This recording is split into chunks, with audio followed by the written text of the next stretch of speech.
Okay, here we are back at Bayviews, and you all know Mel. Mel's a regular contributor.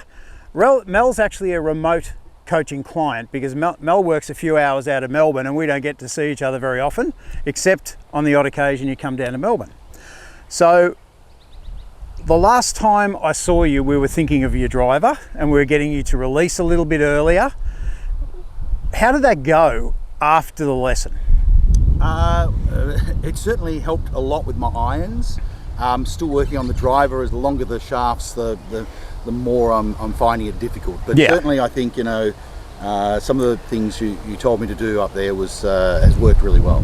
And then during one of our remote coaching sessions, I remembered that you had a Swingyde.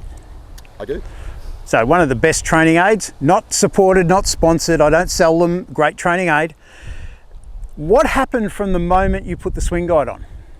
When I first put it on, I hadn't had it out for a lot of time, and when I did, I went, oh my goodness, I can see that the things are not lining up how the guide's supposed to. So how is that? So if you face the camera, yep, show me what you were doing. I was finding that I was like over there. So instead of getting it to there, I was actually there.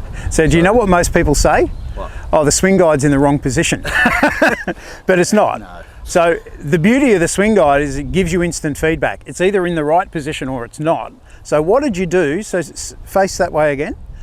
What I did was just spend a bit of time doing both one-handed and two-handed swings until I got it in the right position. So the main objective is to get this Swingyde rest onto that left wrist. And we just did a couple of looseners up before I press record. What I was getting you to do is to do it earlier. Get it onto the wrist about there rather than up here.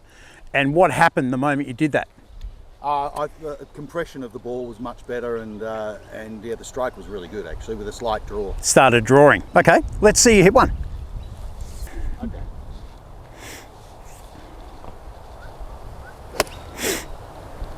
That sounded pretty good. So that didn't turn over, that stayed straight, but there was a different noise to that. I really liked what you were doing. Can you feel that getting onto the wrist? What I could feel then was that I didn't turn it over enough. And I think that was I was probably slightly open there rather than turned over enough, and that's why we didn't get the draw. So instead of the word enough, let's substitute enough for earlier. Okay. So you got it onto the wrist, but you got it on about there. We've got to try and get it onto the wrist earlier in that follow through.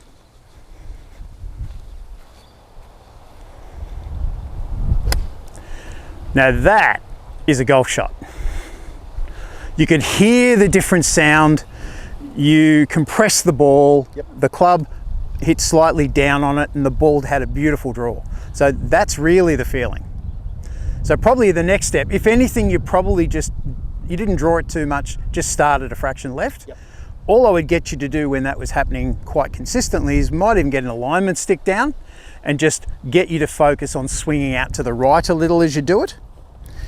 But that was really good. Let's see it one more.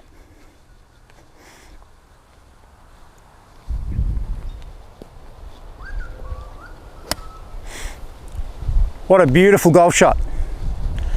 Absolutely superb. So the moment you put that on the club, and you weren't even hitting balls, you're just doing it in the backyard at home. If you haven't got a Swingyde, I'd suggest you probably should go and get one.